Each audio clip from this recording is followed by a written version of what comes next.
जीतने वालों को मेरा सलाम, क्योंकि एक दिन हर कोई जीतेगा। 4000 साल पुराना खेल इजिप्ट में शुरू हुआ। जब स्कॉटलैंड ने इसे अपनाया तो नाम दिया हॉकी। फिर ब्रिटिश राज के साथ ये खेल हॉकी बनकर भारत आया। पहले सरकारी स्कूलों में शुरू हुआ, फिर होते होते भारतीय सैनिकों की ब्रिटिश आर्मी में भी लोकप्रिय हुआ। और होना भी था, क्योंकि खेल के नियम सिंपल थे। ये आम लोगों की पहुंच में था। छोटे बड़े शहरों में खाली जमीन की कमी नहीं थी।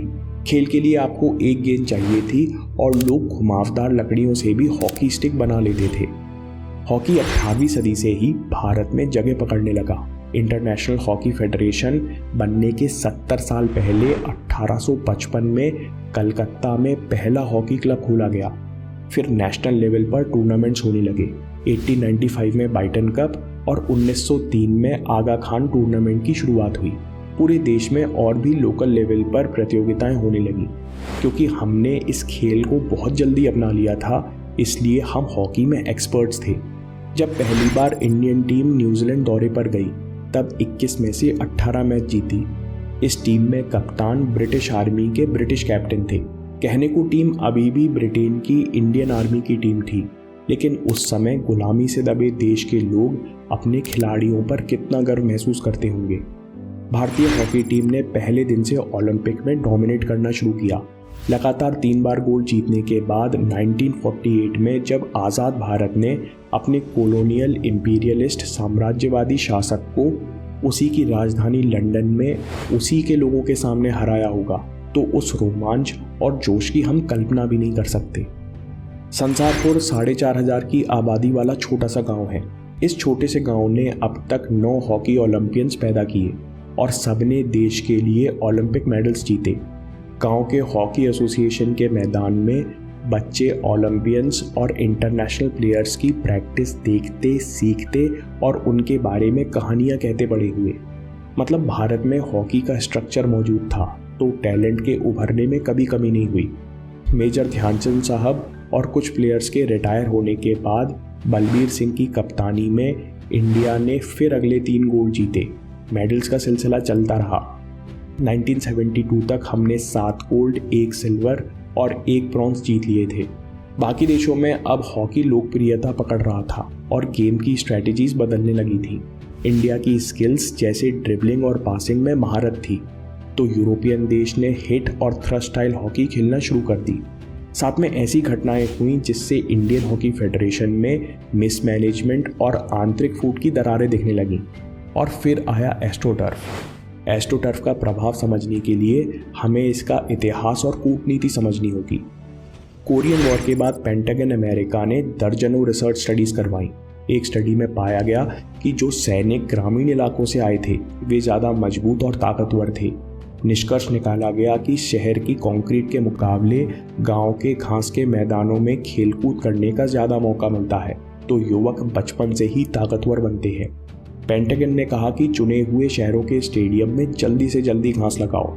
फिर किन्हीं कारणों से आर्टिफिशियल घास यानी टर्फ लगाने का निश्चय हुआ। जिस स्पोर्ट कंपनी ने टर्फ बिछाई उसने इसे एस्ट्रो टर्फ नाम से मार्केट किया। 1965 में पहली बार बेसबॉल के लिए एस्ट्रो टर्फ बिछाई गई और यूएसए में काफ़ी प्रचलित हुई।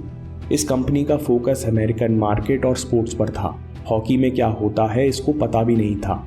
फिर मॉन्ट्रियल ओलंपिक्स के आयोजकों ने खुद जाकर कंपनी से टर्फ लगाने के लिए कहा, क्योंकि मॉन्ट्रियल के ठंडे मौसम में इतनी घास नहीं उग सकती थी कि जिस पर पूरा टूर्नामेंट खेला जा सके। 1976 ओलंपिक्स में टर्फ बिछी, बॉल की स्पीड बढ़ी और गेम बदला। टर्फ घास जैसी पकड़ नहीं देती, प्लेयर्स स्लिप होते हैं और प्लेयर्स को भागने में भी ज़्यादा ताकत लगती है। इंडियन टीम इन हालातों से अनभिज्ञ थी और ओलंपिक्स में 7वें स्थान पर आई। अन्य देशों के जीतने से, गेम्स के फास्ट होने से FIH को यूरोप में गेम पॉपुलर करने का मौका मिल गया। साथ में एस्ट्रोटर्फ कंपनी ने FIH से कहा कि आप टर्फ को प्रमोट करो और हम आपको किसी न किसी बहाने हर टर्फ पर पैसा देंगे। फिर 1972 में एक टर्फ अप्रूव करने के लिए FIH को $5000 मिलने लगे, जो कि एक तरह की लीगल ब्राइब थी। हॉकी में पहली बार प्राइवेट कंपनी का पैसा आने लगा तो प्राइवेट कंपनी की चलने लगी।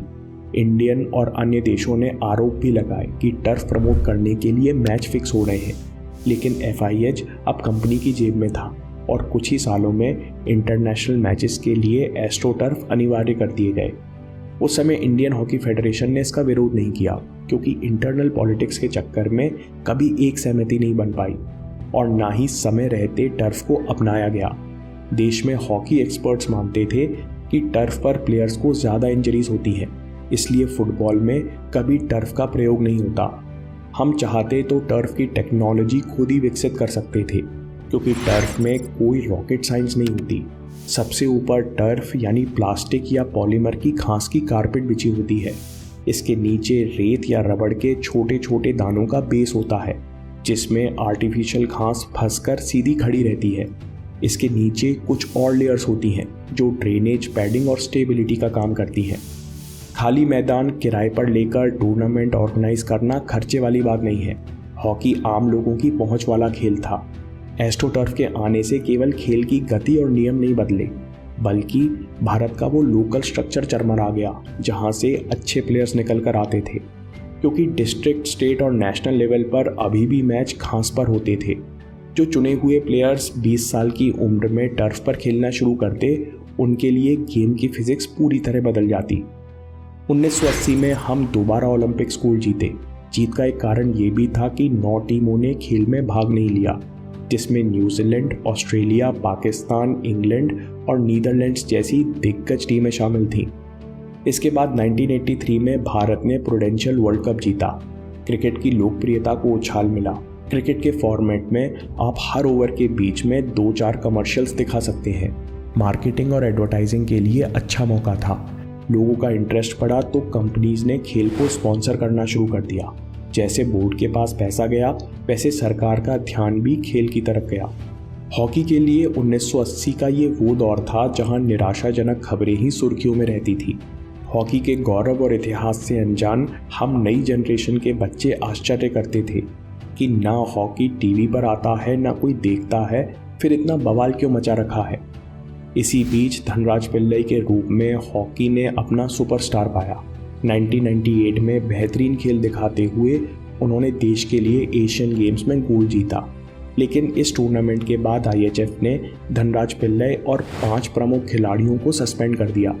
गौरतलब है कि इस समय टर्फ की किल्लत से जूझता पाकिस्तान भी हॉकी में इंडिया से कहीं बेहतर कर रहा था। 1992 में ओलंपिक्स में ब्रॉन्ज मेडल जीता, फिर 6वें स्थान पर रहा और वर्ल्ड कप में 5वें स्थान पर आया। उंगलियां बार बार फेडरेशन की ओर उठ रही थीं। ऐसा भी समय था जब हॉकी फेडरेशन के पास प्लेयर्स को सैलरी देने के लिए भी पैसे नहीं थे। फिर भी एथलीट्स के अंदर जज्बा था जो अपना भविष्य ताक पर रखकर हॉकी खेल रहे थे। 2008 में इंडिया हॉकी के लिए ओलंपिक्स में क्वालिफाई भी नहीं कर पाई। ये इंडियन हॉकी का रॉक बॉटम था। वैसे तो गर्त में गिरने के बाद 2011 में फेडरेशन में कई बदलाव आए। हॉकी के लिए टर्निंग पॉइंट साबित हुए 2014 के एशियन गेम्स, जिसमें भारत ने स्वर्ण जीता। फिर टीम नियमित अंतराल पर एशियन और विश्व लेवल पर कुछ न कुछ जीतती रही। ये बदलाव कैसे शुरू हुआ? धनराज पिल्लई साहब कहते हैं कि इसके पीछे लंबा प्रोसेस है और कई लोगों का योगदान है।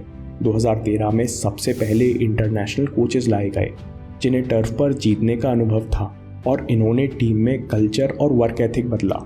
वुमेन हॉकी में शियुक्त मगाइने के साथ वर्ल्ड और ओलंपिक चैंपियन यानी कि स्कोमेन लाई गई, जो खिलाड़ियों की एनालिसिस के साथ साथ मेंटल ट्रेनिंग भी करती हैं। कोच हरेंद्र सिंह का भी 2016-17 की जूनियर मेन और वुमेन टीम को खेल उठाने में महत्वपूर्ण योगदान रहा। इसके साथ टीम को ट्रेनर्स, फिजियो, साइकोलॉजिस्ट और वीडियो एनालिस्ट भी उपलब्ध कराए गए। इन कारणों से दोनों इंडियन टीम्स की फिटनेस टक्कर की थी, लेकिन मुख्य अंतर हमें देखने मिला मेंटल रेजिलियंस में। बेल्जियम से हारने के बाद इंडियन टीम ने जज्बा दिखाया और हाई प्रेशर में 2 गोल से पीछे होने के बावजूद गेम को पलट दिया। कोचिंग और सपोर्ट के साथ आपको अच्छे इंफ्रास्ट्रक्चर की भी ज़रूरत है। इतिहास में पहली बार किसी स्टेट गवर्नमेंट ने नेशनल टीम को स्पॉन्सर किया।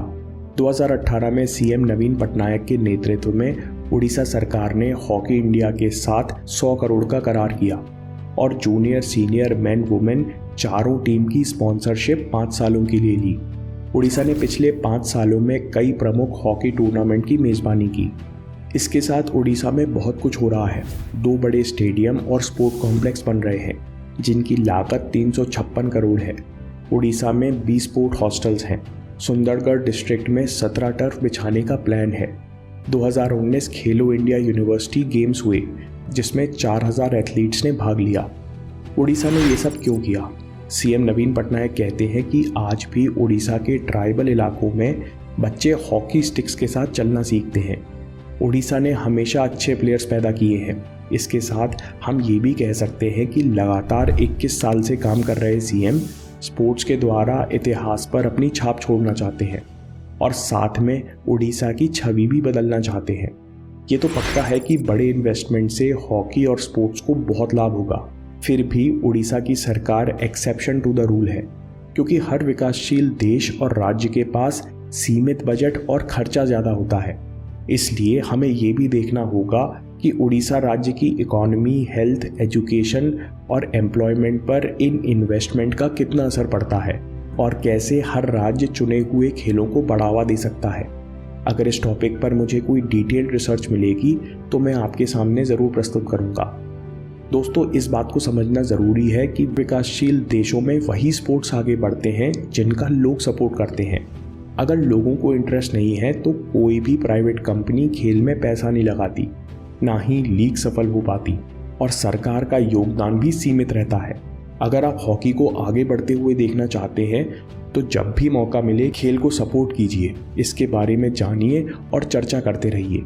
अगर आपको ये वीडियो पसंद आया तो ओलंपिक्स के पीछे की कड़वी सच्चाई पर वीडियो ज़रूर देखिए या बात के लिए सेव कर लीजिए, क्योंकि आपके समय से कोई वीडियो, कोई ऐप, कोई न्यूज़ कीमती नहीं है।